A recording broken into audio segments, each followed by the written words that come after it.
અને આ અંગે આપણે જણાવી દઈએ જ્યોતિનાથ મહારાજ અમારી સાથે સીધા જોડાઈ ચૂક્યા છે। જ્યોતિનાથજી, સ્વાગત છે ન્યૂઝ 18 ગુજરાતીમાં આપનું। એક વાત મહત્વની કે કોઈ પણ સાધુ સંત કોઈ પણ આવા કથાકાર આ પ્રકારની કોઈ પણ સમાજ ઉપર ટીકા ટિપ્પણી કરે તે આમ પણ યોગ્ય નથી અને હવે તેઓએ 2 વાર માફી માંગી લીધી છે। એકવાર તો રડતા રડતા તેઓએ માફી માંગી છે। આખી ઘટનાને તમે કેવી રીતે જોવો છો અને તેઓને માફી મળવી જોઈએ કે કેમ? પહેલા તો વ્યાસસ્ય ભૂષણમ, વ્યાસપીઠ એ ભૂષણ છે, આ ભૂષણ છે। વ્યાસપીઠ પર બેસીને કે ધર્મનો ચોલો પહેરીને બધાને સમદ્રષ્ટિએ જોવા જોઈએ અને તે સમદ્રષ્ટિએ જોઈને કોઈ પણ વાક્યનું ઉચ્ચારણ કરવું જોઈએ। આ થયું છે, ભૂલ છે, પણ છતાં જ્યારે એમને 2 વખત માફી માંગી હોય ત્યારે મોટું હૃદય રાખીને સમાજે પણ માફ કરવા જોઈએ।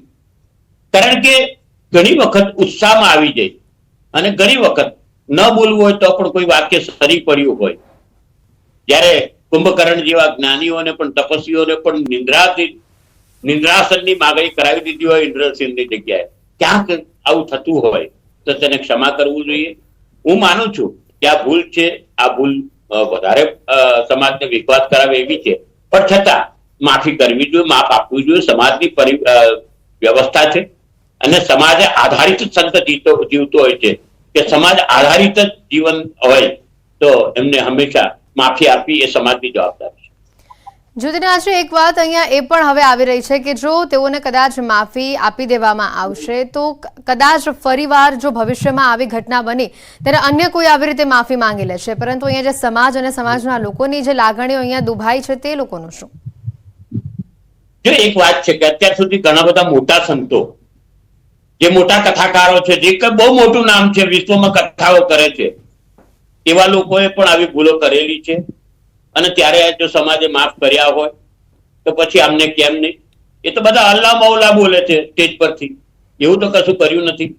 માનું છું કે હતાહતની લાગણી ઊભી થાય, પણ જ્યારે એવા સંતો છે કે જે લોકોએ સ્મશાનોમાં લગ્ન કરાવડાયા છે, એવા સંતો છે કે જેમને સંતનો ચોલો કથાકાર છે પણ તેને વ્યાસપીઠ પર બેસીને ભગવાનનું અપમાન કર્યા છે, ભગવાનના પણ અપમાન કર્યા છે, ત્યારે જો માફ કરી દીધા હોય, કૃષ્ણને અને કૃષ્ણના પરિવારને, દારૂડિયા જુગારિયા બતાવનારને પણ આપણે માફ કર્યા હોય તો આ તો કઈ નથી એની સામે। બિલકુલ। હવે વાત સમાજની પણ કહીએ કે સમાજ મધ્યસ્થી કરવા તૈયાર નથી અને એવી પણ ક્યાંક વાત આવી રહી છે કે 5 વર્ષ સુધી તેઓ ક્યાંય પણ કથા નહીં કરે, તેઓ કથામાં વિરોધ નોંધાવશે, તેઓનું સ્ટેજ ઉપર સન્માન પણ નહીં કરવામાં આવે, તો શું અહીંયા મધ્યસ્થી થવી જોઈએ, તેઓને સમજાવવાના પ્રયત્નો થવા જોઈએ? 100% મધ્યસ્થી જવી જોઈએ। સનાતનની અંદર હંમેશા આવું કઈ ભૂલ થઈ હોય તો મધ્યસ્થી થવી જોઈએ સમાજની અંદર, મધ્યસ્થી કરી અને તેનો ઉકેલ લાવવો જોઈએ। હું માનું છું, ફરી કહું કે ભૂલ થઈ છે, કબૂલ છે અને ભૂલ થયેલા આ કૃત્યને આટલી મોટી સજા ન હોય, કારણ કે એમને કોઈ ઇન્ટેન્શન ખરાબ ન હતા, પણ થયું હોય તો માફ કરવું। આપ સમાજના આગેવાનોને, કોળી ઠાકોર સમાજના આગેવાનોને આપ શું કહેશો અને જો સમજાવવાના પ્રયત્નો કરવા પડે તો શું આપ પણ પ્રયત્નોમાં જોડાશો? સમાજની અંદર હું તો ક્લિયર કહું કે જો મને કહેવામાં આવશે તો હું 100% લવાદ કરીશ, બેની વચ્ચે બેસીને એનું સમાધાન લાવી અને સમાજના આગેવાનોને પણ વિનંતી કરું કે ગમે તેમ પણ વ્યાસારૂઢ છે અને વ્યાસપીઠ પર બેસીને બીજી ઘણી વાતો સારી કરતા હોય ત્યારે એકાદ ભૂલ થઈ હોય તો તેને ક્ષમા કરી અને આને દરગુજર કરવું જોઈએ। હું માનું છું ભૂલ છે, પણ આની હતાહતમાંથી બહાર નીકળવું જોઈએ અને કારણ કે સમાજમાં ઘણી વખત ઘણા બધાએ ભૂલો કરી છે અને આપણે જો ભૂતકાળમાં પણ માફ કર્યા હોય તો આવા કથાકારે જે ભૂલ કરી છે તેમાં ક્ષમા કરીએ તો વધારે સારું। બિલકુલ। સાથે જ્યોતિનાથજી, હવે આખી આ જે ઘટના આવી છે બંને બાજુથી, એક બાજુથી 2 વાર માફી પણ માંગી લીધી છે અને હજી પણ તેઓ માફી માંગવા તૈયાર છે, બીજી બાજુ કોળી ઠાકોર સમાજમાં રોષ પણ છે, એટલે અહીંયા વાત હવે જ્યારે મધ્યસ્થીની આવે છે ત્યારે આવનારા દિવસોમાં શું પ્રયત્નો થવા જોઈએ, કારણ કે કોળી ઠાકોર સમાજ 1ના 2 થવા તૈયાર નથી, તેઓ પોતાનો વિરોધ યથાવત રાખશે તેવી વાત કરી રહ્યા છે, તો આ વાતમાં આગળ હવે શું થવું જોઈએ, કારણ કે આ બાબત જો લાંબી ચાલશે તો એનું નિરાકરણ શું આવશે? ના, હું આજે બપોરે જ અલ્પેશ ઠાકોરને એ લોકોને વાત કરવાનો છું અને કોળી સમાજના પણ 1-2 અગ્રણીને હું પણ વાત કરવાનો છું કે આનો રસ્તો કાઢો અને યોગ્યત્વે રસ્તો કાઢી અને એનું આની અંદરથી નિરાકરણ લાવી અને કોઈ પણ જગ્યાએ વિવાદ કે વિખવાદ ઉભો થાય કે વૈમનસ્ય ઉભું થાય તે વાતાવરણમાંથી મુક્ત થઈ અને લોકોને કલ્યાણની વાતો કરે। બિલકુલ જ્યોતિનાથજી, આપ અમારી સાથે જોડાયેલા રહેજો, આ મુદ્દે વધુ પણ વાતચીત આપણી સાથે કરીશું, પરંતુ હાલ જે આ આખી ઘટના સામે આવી છે તે બાદ મધ્યસ્થી થવી જોઈએ, આ આક્રોશ જે છે તે શાંત થઈ જવું જોઈએ, કારણ કે તે જ સમાજના હિતમાં છે. બીજી બાજુ જ્યારે રાજુગીરી બાપુ માફી માંગી રહ્યા છે ત્યારે તેઓને માફી પણ મળી જવી જોઈએ તેવું પણ જ્યોતિનાથજી અમારી સાથે જોડાયા હતા તેઓ કહી રહ્યા છે.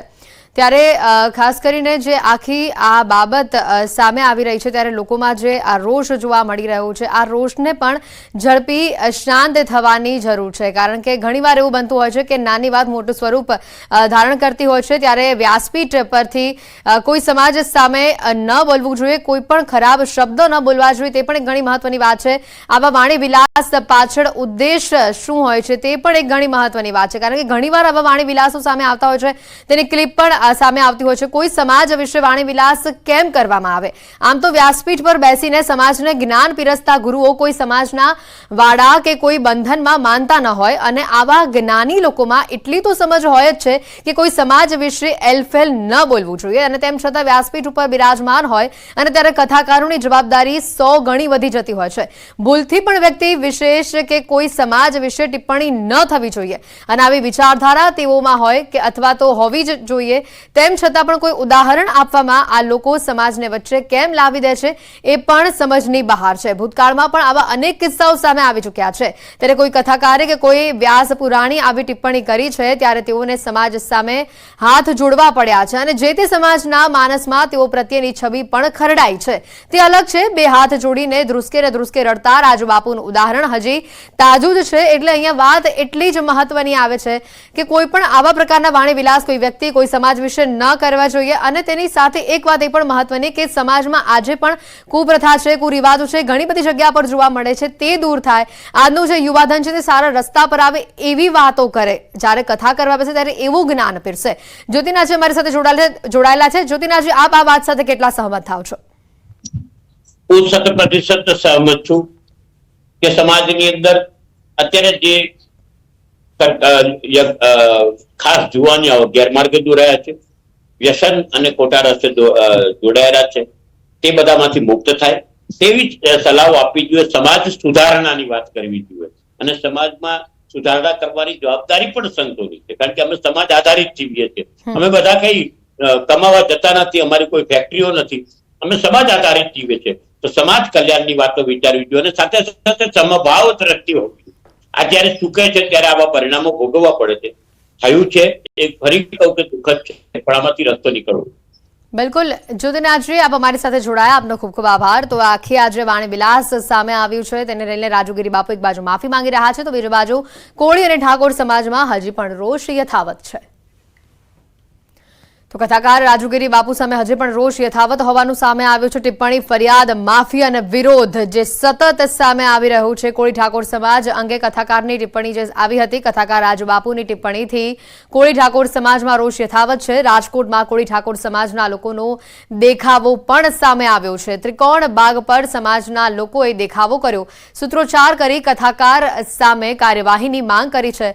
પોલીસે 12 દેખાવકારોની અટકાયત કરી હોવાની પણ માહિતી સામે આવી છે. તો કોળી ઠાકોર સમાજ દ્વારા જે દેખાવો કરવામાં આવ્યો હતો તેમાં તેઓની અટકાયત કરવામાં આવી હોવાની પણ હાલ અપડેટ છે.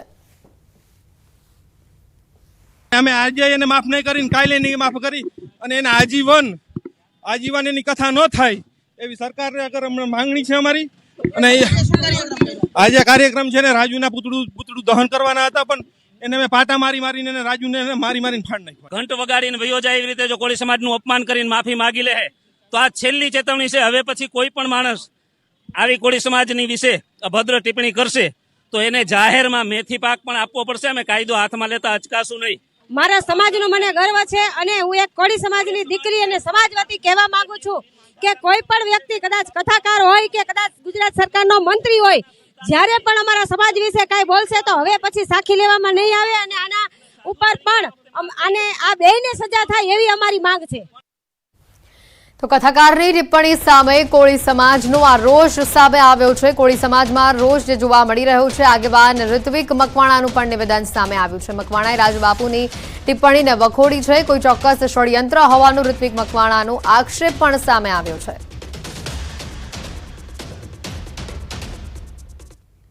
ચોક્કસપણે કોળી સમાજ વતી અખિલ ભારતીય કોળી સમાજના ગુજરાત રાજ્યના પ્રમુખ તરીકે પણ હું ચિંતા વ્યક્ત કરી રહ્યો છું અને કાયદાકીય રીતે જે કંઈ કરવું પડે તે અમે કરીશું.